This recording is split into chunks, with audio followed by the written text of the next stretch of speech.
Hey everyone! Today is my first day back in the office after taking parental leave. It was really special to me to be with Priscilla in August after she was born and to get to take Max on some more adventures. Now, while I was out on leave, I spent a lot of time with our teams on the issue of Russian interference in the US elections. And I made some decisions on the next steps that we're going to be taking, and I want to share those with you now. First, let me say this. I care deeply about the democratic process and protecting its integrity. Facebook's mission is all about giving people a voice and bringing people closer together. Those are democratic values, and we're proud of them. I don't want anyone to use our tools to undermine democracy. That's not what we stand for. The integrity of our elections is fundamental to democracy around the world. That's why we've built teams dedicated to working on election integrity and preventing governments from interfering in the elections of other nations. And as we've shared before, our teams have found and shut down thousands of fake accounts that could be attempting to influence elections in many other countries, including recently in the French elections. Now, I wish I could tell you that we're going to be able to stop all interference, but that just wouldn't be realistic. There will always be bad actors in the world, and we can't prevent all governments from all interference. But we can make it harder. We can make it much harder, and that's what we're going to focus on doing. So today, I want to share the steps that we're taking to protect election integrity and make sure that Facebook is a force for good in democracy. And while the amount of problematic content that we've found so far remains relatively small, any attempted interference is a serious issue. So here are 9 things that we're going to be working on over the next few months. First, we are actively working with the US government on its ongoing investigations into Russian interference. We've been investigating this for many months now, and for a while we had found no evidence of fake accounts linked to Russia running ads. And when we recently uncovered this activity, we provided that information to the special counsel. We also briefed Congress, and this morning I directed our team to provide the ads we've found to Congress as well. Now, as a general rule, we're going to be limited in what we can discuss publicly about ongoing law enforcement investigations, so we may not always be able to share all of our findings publicly. But we support Congress in deciding how to best use this information to inform the public, and we expect the government to publish its findings when their investigation is complete. Second, we will continue our own investigation into what happened on Facebook in this election. We may find more, and if we do, we will continue to work with the government on it. We're looking to foreign actors, including additional Russian groups and other former Soviet states, as well as organizations like the campaigns, to further our own understanding of how they used all of our tools. These investigations will take some time, but we will continue our thorough review. Third, going forward, and maybe the most important step we're taking, is we're going to make political advertising more transparent. So when someone buys political ads on TV or other media, they're required by law to disclose who paid for them. But you still don't know if you're seeing the same messages as everyone else. So we're going to bring Facebook to an even higher standard of transparency.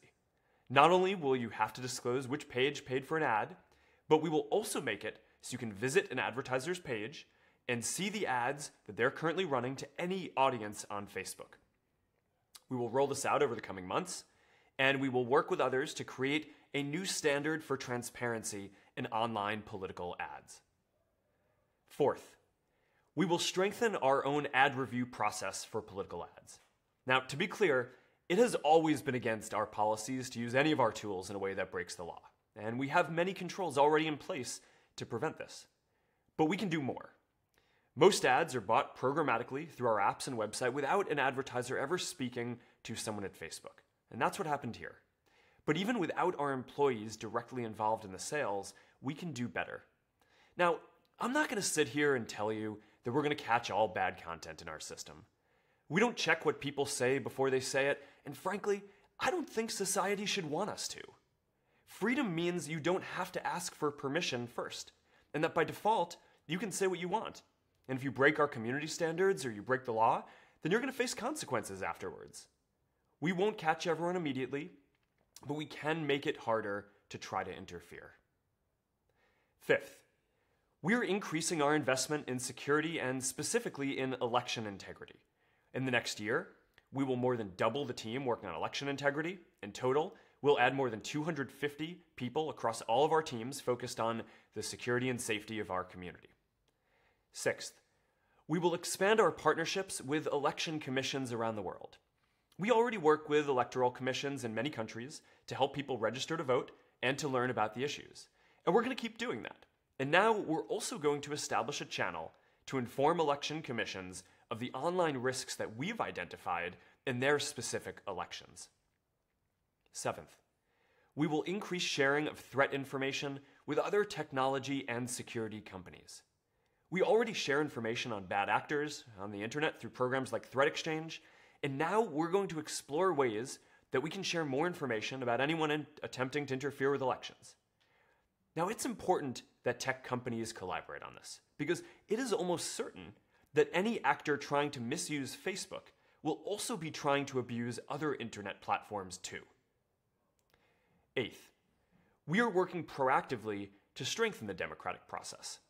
Beyond pushing back against threats, we will also create more services to protect our community while engaging in political discourse. For example, we're looking at adapting our anti-bullying systems to protect against political harassment as well. And we're scaling our ballot information tools to help more people understand the issues. Finally, we've been working to ensure the integrity of the German elections this weekend, from taking action against thousands of fake accounts to partnering with public authorities like the Federal Office for Information Security to sharing security practices with the candidates and parties. We're also examining the activity of accounts we've removed, and we have not yet found a similar type of interference effort in Germany. Now, this is incredibly important, and we've been focused on this for a while. Now, at the same time, it's important not to lose sight of some of the more straightforward and larger ways that Facebook plays a role in elections. And these effects operate at much larger scales, of 100 times or 1,000 times bigger than what we're discussing here today. In 2016, people had billions and billions of interactions and open discussions on Facebook that may have never happened before offline. Candidates had direct channels to communicate with tens of millions of citizens, and campaigns spent tens of millions organizing and advertising online to get their messages out further. And we organized Get Out the Vote efforts that helped as many as 2 million people register to vote who might not have voted otherwise. Many of these dynamics were new in this election, and at a much larger scale than had ever been seen before in history, at a minimum. And they were much larger in scale than any of the interference that we have found. But we are in a new world. It is a new challenge for internet communities to have to deal with nation-states attempting to subvert elections. But if that's what we must do, then we are committed to rising to the occasion. Our sophistication in handling these threats is growing and improving quickly.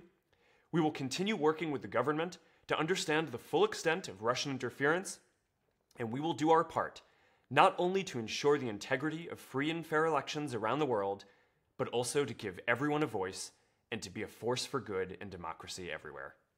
Thanks for tuning in, and we'll keep you updated with more soon.